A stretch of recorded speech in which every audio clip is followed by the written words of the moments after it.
What's going on, people? Been on the Shoelace Express for a little while.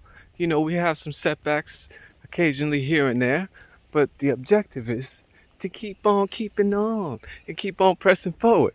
So, as an update to the members of the group, we've got and to everyone else, even if you ain't a member and you're watching this, build the MOGA.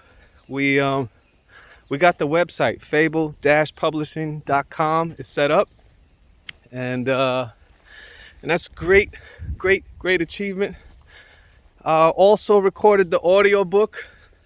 So the audiobook is set up now for you guys to pick up and check out. Mission to MOGA. And we're editing the Animogul.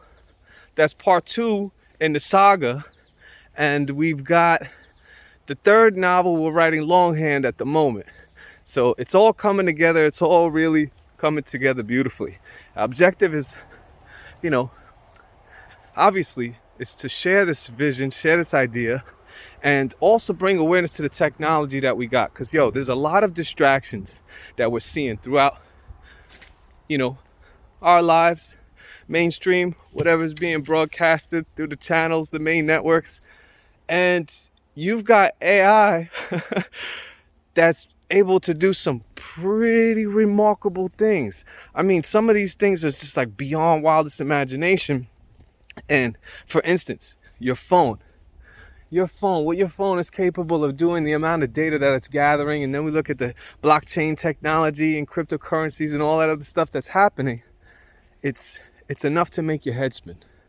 But some people may be looking at it on the one side and, like this is going to infringe upon our freedoms and it's going to do this, it's going to do that. But also, on the other bright side, what we can do is use these things, especially in a place like the megastructure outlined in graphene armor, to have incredible obstacle courses, preserve the trades. Because once robots start coming in, you got driverless cars and you got Silicon Valley techs talking about universal basic income, where they're going to send you a check every month for your needs. I asked the question, like, how long would they go on with that sort of thing till they realize that it's not sustainable? But that's the whole purpose of what I'm seeing happening as far as the last few years and even beyond. It's really kind of pushing people to be more self-reliant, if anything. The system may appear that it may not want people to be self-reliant, where you have sort of different programs that assist people and give people free stuff, free this, free that, and don't worry, we're going to take care of you, just sign here at the dotted line and pay no attention to the fine print where you lose all your rights and this and that and that. But so look at now what's happening with the farms. Look at what's happening with food chains. People talking about the prices of everything going up. But the prices and the pay for people's average jobs are not going up.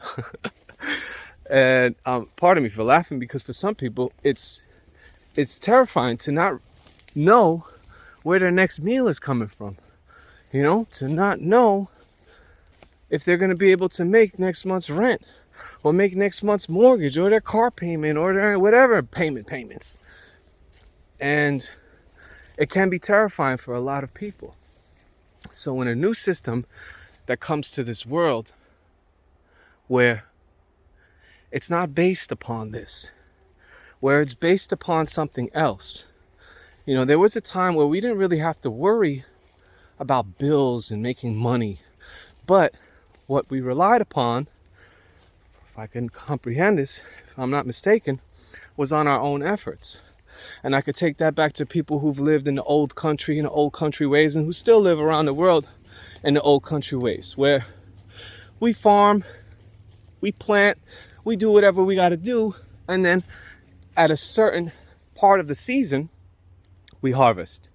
And once we've harvested, we store those things, or we turn them into something that would have a bit longer shelf life until the next season where we can sustain ourselves. And we've become so accustomed, from my experience, I was anyway, growing up in the city, I could just go to the corner store. I could just go to Finest. I could just go to the supermarket. I was a little kid. I recall saying once to my mom I wanted to get something. She was like, oh, we don't got money for that. I was like, you could just go to the bank and get money, no? It's like, no. It doesn't work like that. But